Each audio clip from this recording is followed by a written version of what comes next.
کہ جب کوئی ملک NPT سائن کرتا ہے تو اس پہ کچھ فرائض عائد ہوتے ہیں، لیکن ان فرائض کے ساتھ ساتھ اس کے اوپر اس کو کچھ بینیفٹس بھی ملتے ہیں.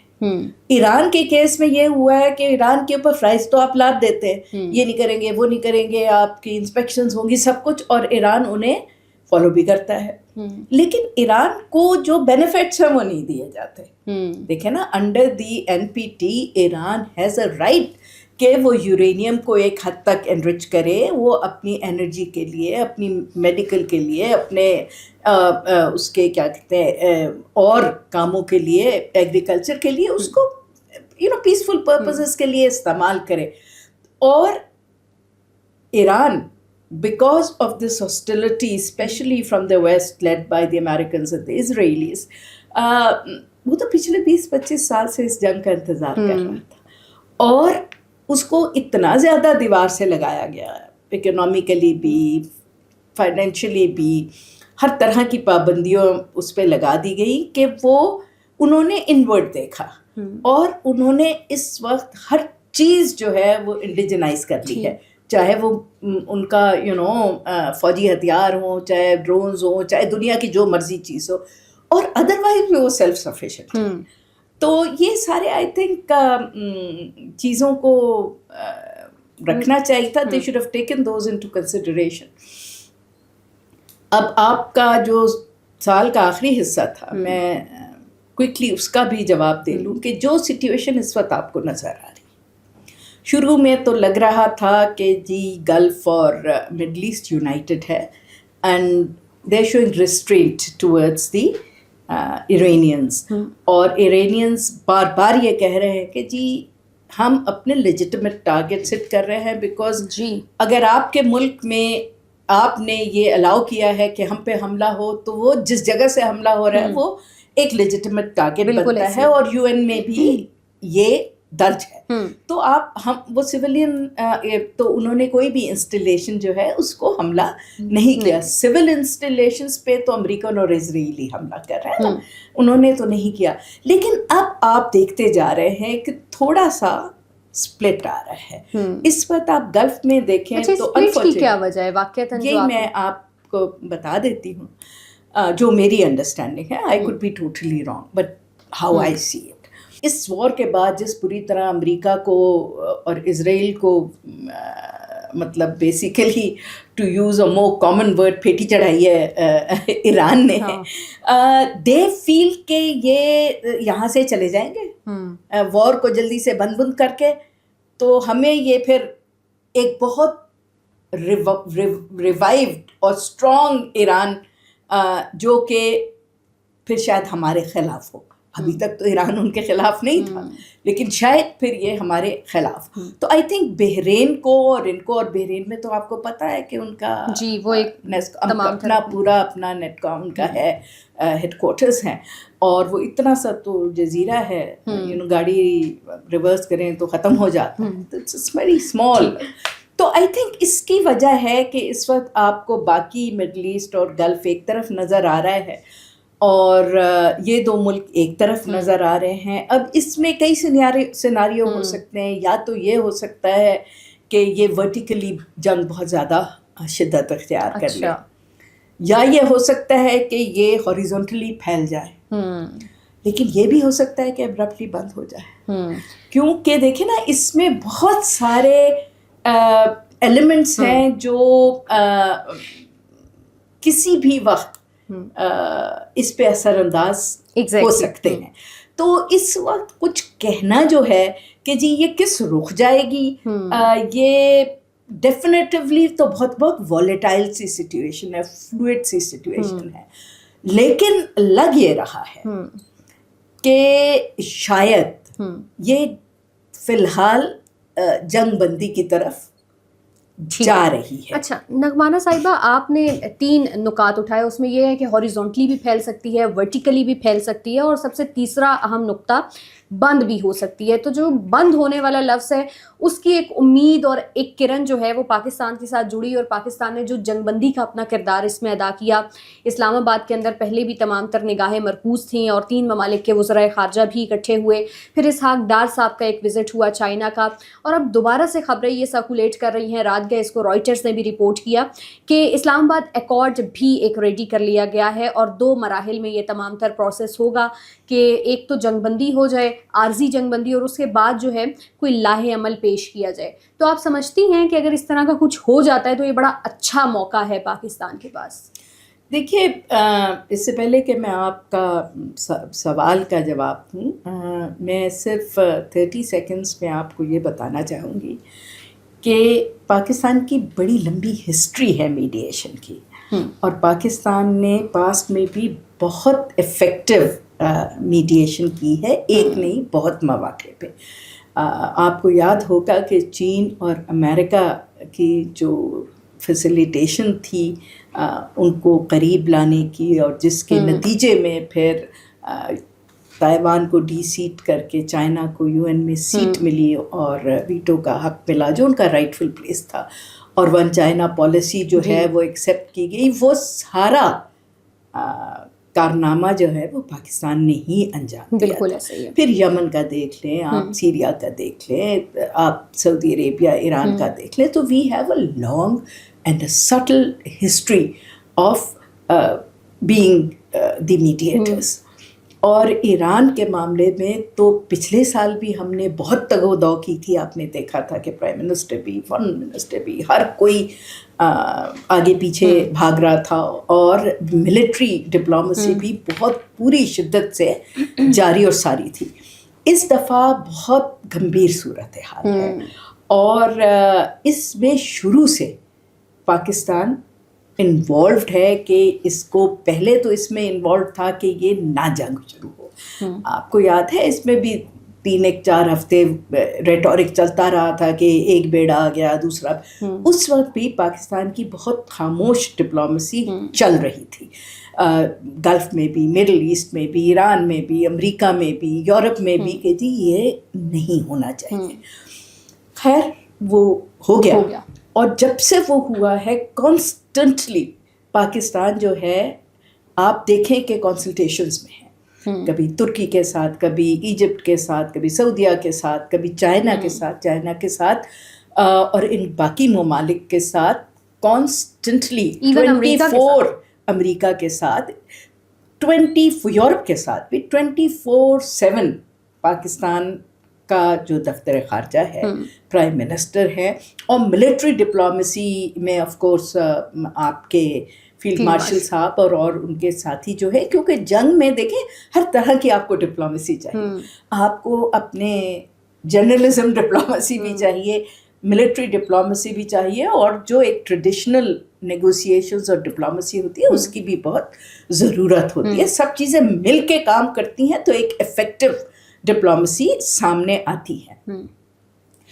تو کانسٹنٹلی ہماری نیگوسیشنز چل رہی تھی, بات چیت ہو رہی تھی, اور آپ نے دیکھا کہ اسی میڈیشن کی وجہ سے پہلے پاکستان کے جہاز جانے کی اجازت ملی, پھر اور مسلم ممالک کے جو جہاز ہیں جو جو ایران کو سپورٹ جنہوں نے کیا ہے ان کو اجازت ملی, اور فائنلی اب دیکھیں سوائے صرف وہ ہارڈ لائن کنٹریز جو امریکہ اور اسرائیل کے ساتھ کھڑی ہیں, ان کے علاوہ تو وہ ٹول لے کے تو سب کو اجازت دے رہے ہیں تقریباً جانے کی.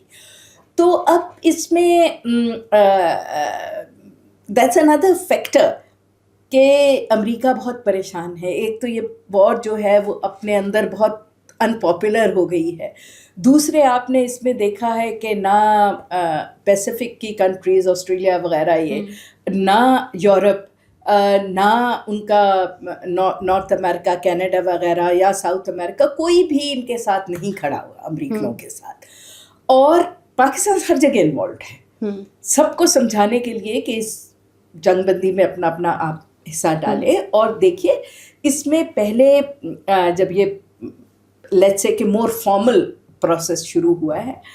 تو پہلے ترکی میں ملاقات ہوئی جس میں پاکستان انوالو تھا, اس کے بعد کائرو میں ملاقات ہوئی جس میں پاکستان انوالو تھا, پھر پاکستان کے اپنے اندر ملاقات ہوئی, اور جو 15 پوائنٹس امریکہ نے دیے تھے اپنے پہلے اس پہ کہ جی اس پہ ہم نیگوشیٹ کر سکتے ہیں, وہ بھی پاکستان کے تھرو ہی بھیجے گئے تھے. اس کا جواب بھی پاکستان کے تھرو ہی بھیجا گیا تھا, اور اس کا جواب دینے کے بعد جو 5 پوائنٹس ایران نے سامنے رکھے تھے وہ بھی پاکستان کے تھرو ہی بھیجے گئے تھے, اور اس کا جواب بھی پاکستان کے تھرو ہی گیا. اور اب جب پاکستان میں یہ 4 وزرائے خارجہ کی کانفرنس ہوئی تھی, اس کے بعد فوراً ہمارے deputy prime minister foreign minister نے دیکھا چین گئے, اور وانگ جی جو ان کے فارن منسٹر اسٹیٹ کاؤنسلر ہیں ان کے ساتھ ملاقات کی. اور اس کے علاوہ یہ 1-2 ملاقاتیں نہیں ہیں, کانسٹنٹلی ٹیلی فون کے ذریعے اور ذرائع کے ذریعے کانسٹنٹلی کنسلٹیشنز چل رہی ہوتی ہیں. اور اس دورے کے نتیجے میں دیکھیے 5 بہت اچھے پوائنٹ سامنے آئے جو چائنا اور پاکستان کے سارٹ آف مشترکہ پوائنٹس سامنے رکھے گئے تھے. تو اس وقت 3 چیزیں ٹیبل پہ گھوم رہی ہیں, اور جب آپ میڈیشن کرتے ہیں, ڈائریکٹ نیگوسیشنز تو ابھی نہیں شروع ہوئی نا, میڈیشن ہو رہی ہے, فیسیلیٹیشن ہو رہی ہے, تو اس میں یہ تو ہو نہیں سکتا کہ امریکہ کے 15 پوائنٹس مان لیے جائیں گے یا ایران کے 5 پوائنٹ ہو جائیں گے یا پاکستان اور چائنا والے. آپ کو بیچ میں سے کنسنسس ڈھونڈنا پڑے گا, اور ایسا ڈھونڈنا پڑے گا کہ جس میں تھوڑی امریکہ کی بھی فیس سیونگ ہو, بٹ جو ایک جسٹ وہ ارینجمنٹ ہو جس میں لانگ ٹرم پیس, اسٹیبل پیس آئے. دیکھیں یہ جو ہے کہ جی آپ 15 دن کے لیے سیز فائر کر دیں اور 10 دن کے لیے سیز فائر کر دیں, آپ نے دیکھا ہے کہ اس سے فائدہ کبھی کوئی نہیں نکلا. اس سے یہ people like Israel and Americans یہ اور زیادہ اس اسپیس کو یوز کرتے ہیں ٹو پلان, اور اس سے بڑھ کے پھر اٹیک. اچھا نغمانہ صاحبہ, آپ نے لانگ ٹرم پیس کا ذکر کیا, اور ابھی ایرانینس کو جو سب سے بڑا خوف ہے وہ یہی ہے کہ ہم ٹرسٹ نہیں کر سکتے کیونکہ 2 مرتبہ ہمارے ساتھ آلریڈی یہ سب کچھ ہو چکا ہے. تو اس ڈینجرس کانفلکٹ میں آپ یہ سمجھتی ہیں کہ دونوں ممالک کے درمیان جو پاکستان بہترین کردار میڈیٹر اور فیسیلیٹیٹر کا ادا بھی کر رہا ہے, نیگوسیشنز بھی ہو رہی ہیں, ٹاکس بھی ہو رہی ہیں, کوئی لانگ ٹرم پیس آ سکتا ہے؟ دیکھیں لانگ ٹرم پیس اگر آپ چاہیں تو بالکل آ سکتا ہے, لیکن اس کے لیے خالی mediation is not the only element. اس میں اور بہت ایلیمنٹس بھی شامل ہیں. اس میں دی ایمرجنگ انٹرنیشنل پاورز کا رول بھی شامل ہے, کیونکہ ٹیبل پہ جو ہو رہا ہوتا ہے, ٹیبل کے پیچھے بھی بہت سارے محرکات ہوتے ہیں جو افیکٹ کرتے ہیں, میٹر کرتے ہیں. اب دا ویری فیکٹ کہ امریکہ کے پاس تو دھیلا بھی نہیں ہے, وہ ہمیشہ اپنی لڑائی پہلے یورپینس زیادہ پے کرتے تھے, اس کے بعد گلف شلف کی ساری لڑائیاں عراق کی, لیبیا کی, افغانستان کی, وہ انہوں نے سعودیوں سے اور گلف اسٹیٹ سے بھروائی ہیں. دیکھیں ایک وہ کہتے ہیں نا ظلم جب حد سے گزرتا ہے تو مٹ جاتا ہے, تو ظلم کی بھی ایک حد ہوتی ہے. اور سب سے تو پیراڈاکسیکل بات جو مجھے اس پورے کانفلکٹ میں نظر آ رہی ہے کہ اول تو اس کا کوئی کلیئر آبجیکٹیو ہی نہیں تھا, تو یہ سمجھ نہیں آ رہا کہ وہ کیا آبجیکٹیو حاصل کریں گے تو یہ جنگ بند ہوگی. وہ آبجیکٹیو وہ حاصل کر ہی نہیں سکتے جو بھی ان کے آبجیکٹیوس ہیں. دوسرا اس میں یہ ہے کہ جی پہلے کہتے تھے ریجیم چینج, پہ کہتے تھے ہم تو ریجیم چینج چاہتے ہی نہیں. لیکن پیراڈاکسیکل کتنا ہے کہ ریجیم چینج تو کی آوازیں کہاں اٹھ رہی ہیں, آج اسرائیل میں اٹھ رہی ہیں. آپ نے دیکھا ہے کہ کل اور پرسوں کس قدر کے وہاں وہ ہوئے ہیں, مظاہرے ہوئے ہیں. اسی طرح پوری دنیا میں جو آرتھوڈاکس جوز ہیں, including it was a very interesting interview of a Jewish leader, orthodox Jewish leader جو ایران میں رہتے ہیں. وہ کہتے ہیں کہ جی ہم سارے ایرانی ہیں, ہم 35,000 جوز یہاں رہتے ہیں جن کو وہی رائٹس ہیں جو ایرانیوں کو رائٹس ہیں, تو ہم تو ایران کے دشمن نہیں ہیں, سینچریز سے ہم ان کے ساتھ رہ رہے ہیں. اور یہ جو گورنمنٹس ہیں یہ زائنسٹ ہیں. یورپ میں بھی آرتھوڈاکس جوز یہی کہتے ہیں, امریکہ میں بھی یہی کہتے ہیں. تو سارے یہودی زائنسٹ تو نہیں ہے نا. تو یہ لوگ جو آرتھوڈاکس جوز ہیں یہ کہتے ہیں کہ جی ہم تورا جوز ہیں, اور یہ جو ہے یہ تورا جوز نہیں ہے. This is a faction that does not believe in the teachings of Torah. تورات کے یہ ماننے والے نہیں ہیں. یہ فیکشن ہے ایک الگ, اور یہ نہ نتنیاہو جو ہے اور نہ یہ ان کی پالیسیز کو ہم مانتے ہیں. تو دیکھیں اسپلٹ اندر سے کہاں سے آ رہی ہے. اسرائیل میں پرابلم ہو رہا ہے, امریکہ میں امریکہ کی تاریخ کے سب سے بڑے مظاہرے جو ہیں ٹرمپ صاحب کے اس میں ہوئے. ابھی کل کے آپ اسٹیٹسٹک دیکھیں تو ایگزیکٹلی نہیں یاد, 52 یا 54% کا کہہ رہے تھے کہ لوگ امریکہ میں کہہ رہے ہیں کہ سپریم کورٹ کو اب اپنا جو ہے رول پلے کرنا چاہیے اور ٹرمپ کو ہٹا دینا چاہیے, کیونکہ اور اس کو جیل میں بھیجنا چاہیے, کیونکہ ہی از destroying the constitution, he is destroying America itself. You know, دنیا تو ان کے لیے بعد میں آئے گی, تو اپنے ہی ملک برباد کر رہے ہیں. تو اس لیے اسی طرح دیکھیں چین کا ایک انفلوئنس ہے, بہت اسٹرانگ سٹل انفلوئنس ہے. چین کا جتنا کو قرضہ دینا ہے امریکہ نے, اور بہت ساری امریکہ کو پتہ ہے کہ ٹیکنالوجی میں وہ ان سے بہت زیادہ ایڈوانس ہے. اور آپ کو یاد ہوگا کہ 2 ہفتے پہلے شاید پیوٹن نے کہا تھا کہ اگر بوٹس آن گراؤنڈ آئیں گے تو وہ رشیا کی ریڈ لائن ہوگی. You know then it will take the battle into a totally new horizon. اسی طرح ٹرمپ کے کسی احمقانہ بیان کے اوپر پریزیڈنٹ شی نے کہا تھا کہ China will take the first hit but China will not take the second hit. Meaning کہ ہمارے پاس فل اسپیکٹرم موجود ہے, اور آپ نے فرسٹ ہٹ کی بھی, ہم اس کو سسٹین کر کے پھر آپ نہیں سسٹین کر پائیں گے, and then it will be the end. تو آئی تھنک بہت سارے اور اس وقت پریشرز ہیں. وہ جو ہے ان کے جو ایلائز ہیں, فار ایگزامپل امریکہ کا جو یورپین ایلائز ہیں, وہ تو اس وقت سکون سے بیٹھے ہوئے ہیں, کیونکہ ان کے بہت زیادہ پارٹنرز آلریڈی پیلسٹائن اور ایران کو سپورٹ کر رہے ہیں. ایران ان کے جہاز بھی جانے دے رہا ہے پیٹرول کے, اور وہ ویسے بھی 14% جو ہے وہ آئل یہاں سے لیتے ہیں, اور باقی تو امریکہ سے اور جگہ سے لیتے ہیں. سو دے آر فائن, کیونکہ ان کے تو آئل جا رہا ہے ایران سے. چین 17% لیتا ہے, لیکن اس کا بھی وہ جانے دے رہے ہیں. تو اس وقت نو بڈی از ریئلی, رشیا کا اپنا آئل ہے. تو ود دا رزلٹ کہ یہ ان میں سے کوئی بھی جو ہے وہ ایران کی طرف سے اس طرح پریشر میں نہیں ہے, اور اسی لیے آپ دیکھ رہے ہیں کہ کوئی بھی, اور بہت ساری وجوہات بھی ہیں, but it's one of the reasons کہ ٹرمپ بیچارہ بالکل اکیلا اس وقت کھڑا ہوا. تو لیٹس ہوپ کہ پاکستان کے یہ میڈیشن کامیاب ہو, because having said all that, war should never happen, اور چیزیں ڈپلومسی سے ہی حل کرنی چاہیے, کیونکہ at the end of the day عام آدمی کو نقصان. ٹھیک, بس لاسٹلی میں آپ سے یہ پوچھوں گی کہ اگر گلوبل پیس آ جاتا ہے, جس کی پاکستان بہترین کاوشیں بھی کر رہا ہے, کوششیں بھی کر رہے ہیں, تو اس کا فائدہ تو پوری دنیا کو ہوگا, اس کا فائدہ تو بھارت کو بھی ہوگا, اس کا فائدہ بنگلہ دیش کو بھی ہوگا, نیپال کو بھی ہوگا, ہر کنٹری کو ہوگا. تو اس ساری سچویشن میں جو جے شنکر صاحب نے بیانات داغتے رہے, اور پھر کل جو اتر پردیش کے وزیر اعلیٰ ہیں انہوں نے بھی ایک اس طرح کی اسٹیٹمنٹ دی پاکستان کے متعلق, تو اس سے بھارت کو پھر کیا مسئلہ لاحق ہے؟ دیکھیے وہ ایک بالکل ہی لمبا ٹاپک ہے جس کے اوپر ایک اور پوڈ کاسٹ آپ کریں تو میں آپ کو بڑی تفصیل سے سمجھا دوں. لیکن مختصراً یہ کہ مودی صاحب نے جتنا نقصان انڈیا کو پہنچایا ہے شاید اور کسی نے نہیں پہنچایا, شاید پاکستان نے بھی نہیں پہنچایا, کیونکہ انہوں نے خود انڈیا کو کھوکھلا کر دیا.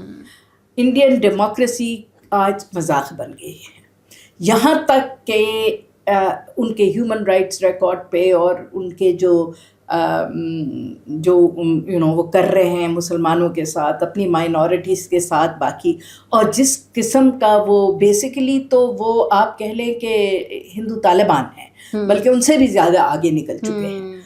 تو وہ چیزیں اب نوٹس ہو رہی ہیں. ٹھیک ہے، تو آپ کو ان پہ اب کرٹیسزم اور رپورٹس آنی شروع ہو گئی، نہ صرف یورپ سے جو پہلے پھر بھی تھوڑی بہت آتی تھی، امریکہ سے بھی آنی شروع ہو گئی. لیٹسٹ بھی ایک بہت ان کی کنڈیمنگ رپورٹ تھی جس میں لکھا گیا تھا کہ جی ان کے اوپر سینکشنز بھی لگانی چاہیے، ان کو بھی یہ بھی کرنی، ان کی جو ٹریڈ ہے اس کو لنک کرنا چاہیے ہیومن رائٹ سے، جو پہلے آپ نے دیکھا کبھی ہوتا نہیں تھا. تو ان کی اس اوور ریچ نے، اوور کانفیڈنس نے مودی صاحب کے کیا کیا، جو انہوں نے ایک نیریٹو بنایا ہوا تھا کہ جی جھوٹا نیریٹو کہ جی پاکستان جو ہے وہ اسٹیٹ اسپانسر آف ٹیررزم ہے، یہ ہے وہ ہے، اور وہ انہوں نے اتنا اسٹرانگ ویو کیا ہوا تھا کہ ہم پاگل ہو گئے تھے کہہ کے کہ بھائی یہ جھوٹ ہے، اور کوئی اس کو مانتا نہیں تھا سیریسلی. انہوں نے اوور ریچ کر کے اپنے ہی جو سکھ رہنما مارے، پہلے کینیڈا میں، پھر ان کی وہ پکڑی گئی ساری سازش امریکہ میں، آسٹریلیا میں، یو کے میں، تو یہ ایکسپوز ہو گئے. اور ان کی انٹرنیشنل اسٹینڈنگ اس وقت بہت کم ہے. یہ لوگ اب آرگیو کر سکتے ہیں کہ لیکن جی سب کے باوجود امریکہ نے تو ان کے ساتھ 10 سال کا اور کا 20 سال کا معاہدہ کر لیا. تو اس میں یہ ہے کہ ان کے پاس آپشن اور کوئی ہے نہیں. ٹھیک ہے نا، تو وہ یہ تو نہیں ہو سکتا کہ وہ انڈو پیسفک اسٹریٹجی سے اس طرح انڈیا کو نکال دیں گے، لیکن جو اس کی ویلیو اور جو اس کا ایک اسٹیچر تھا وہ سارا کہ جی یہ شاید نیٹ سیکیورٹی پرووائڈر ہیں اور ان کی سب سے بڑی فوج ہے اور یہ سب سے بڑی ڈیموکریسی ہے، دیکھیں وہ سب کچھ بسٹ ہو چکا ہے.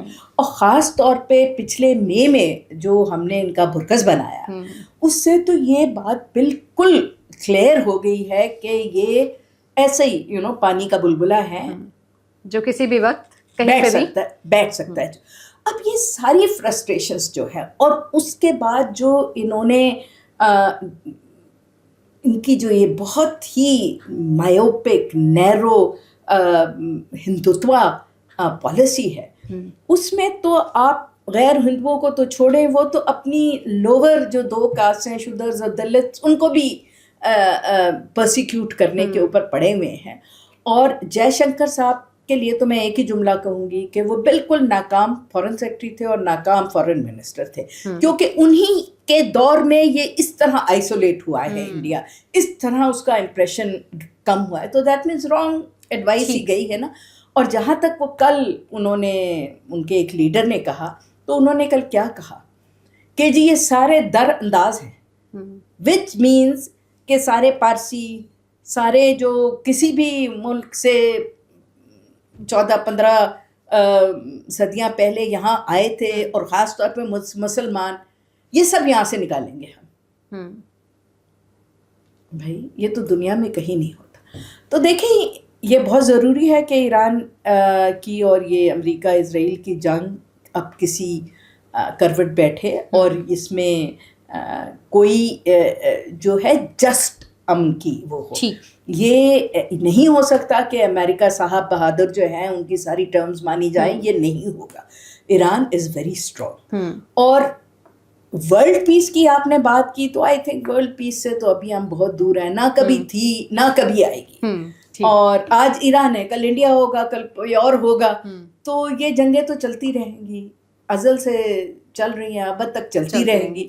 لیکن فی الحال ہمیں تو یہ دیکھنا ہے کہ یوکرین کی جنگ بند ہو جائے، کوئی یہاں جس سے 2 بڑے یوریشین پورا کانٹیننٹ اس وقت ان 2 جنگوں سے جو ہے ہاسٹیج بنا ہوا ہے. تو اللہ کرے یہ کم ہو، لوگوں کے کچھ حالات بہتر ہو، اور ہمارے ایرانی بھائی جو 47 ایئرز سے اتنی سخت سینکشنز میں ہیں، ان کے ایسیٹس فریز ہوئے ہوئے ہیں، وہ کھلے.